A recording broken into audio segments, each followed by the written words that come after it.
Eva pecó primero, pero eso no quiere decir que ella tenga la culpa y Adán no. Los dos son el ser humano, y el ser humano como tal no tuvo ninguna excusa. Eva cayó con Adán y Adán cayó con Eva, y con ellos cayó el mundo que ellos debían gobernar en nombre de Dios. Lo de Adán y Eva no fue un simple error moral. Fue una caída fatal que afectó a todo el mundo.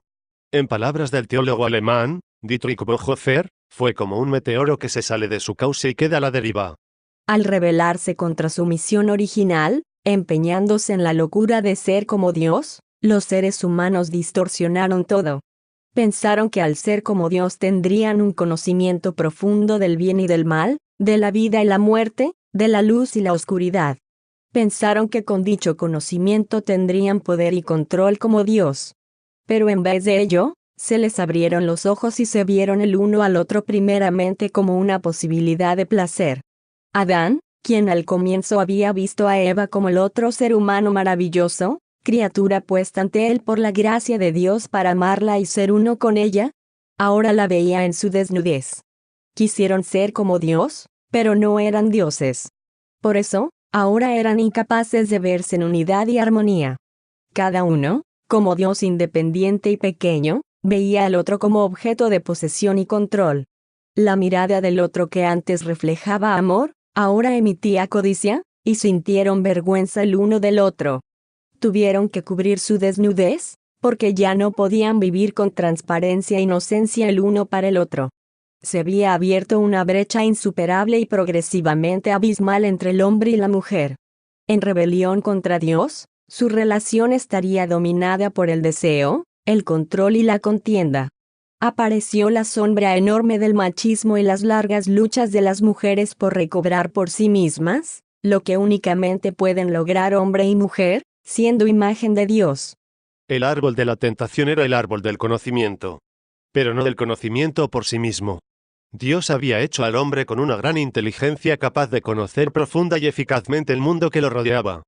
Pero en el árbol de la tentación Adán y Eva vieron la posibilidad de alcanzar un conocimiento que les permitiera emanciparse de Dios, volviéndose controladores. Desde entonces el avance del conocimiento humano ha sido espectacular. Hace unos 500 años la humanidad se embarcó en una verdadera revolución del conocimiento. Los resultados han sido asombrosos. Hay tanta información y tanta ciencia disponible y hemos desarrollado tanto nuestra tecnología hoy en día, que nosotros mismos nos quedamos maravillados y no podemos seguirle el paso al desarrollo.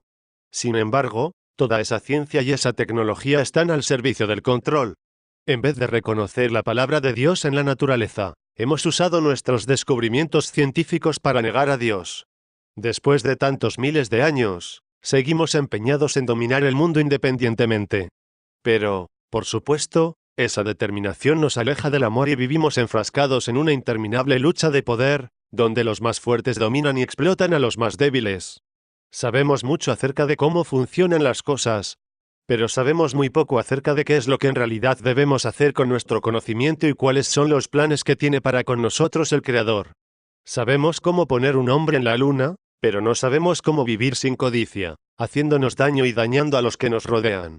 Mucho tiempo después de que nuestra especie tuviera que hacer estas decisiones al principio de nuestra historia, en Alamogordo, el 16 de julio de 1945, 8 segundos después que la bomba atómica fuera detonada, el físico nuclear Robert Oppenheimer, citando del Bhagavad Gita dijo, «Ahora me he convertido en la muerte, destructora de mundos».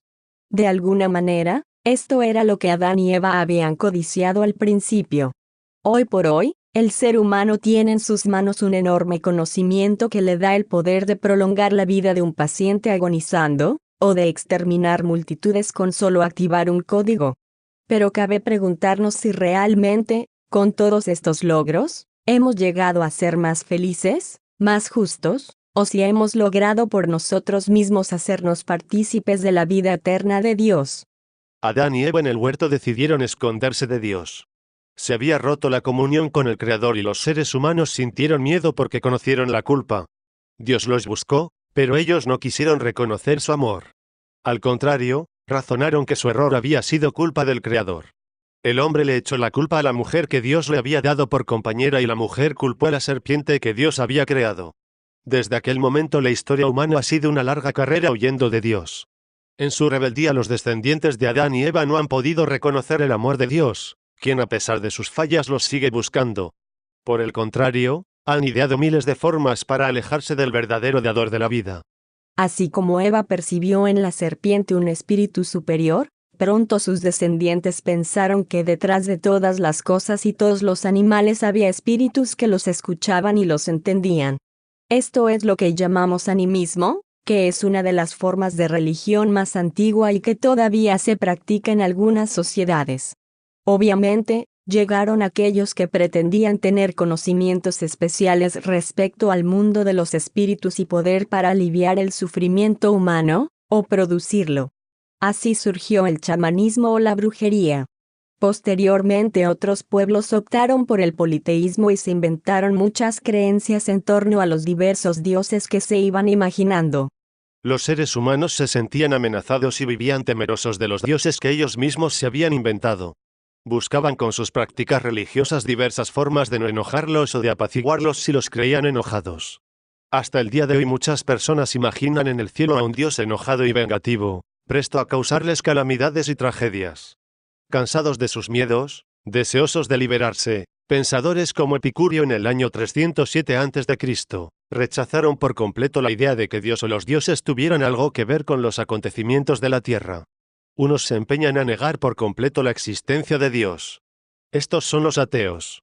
Otros fomentan la idea de que Dios es un ser que existe arriba, muy lejos de nosotros, y no se involucra en nada de lo que pasa aquí.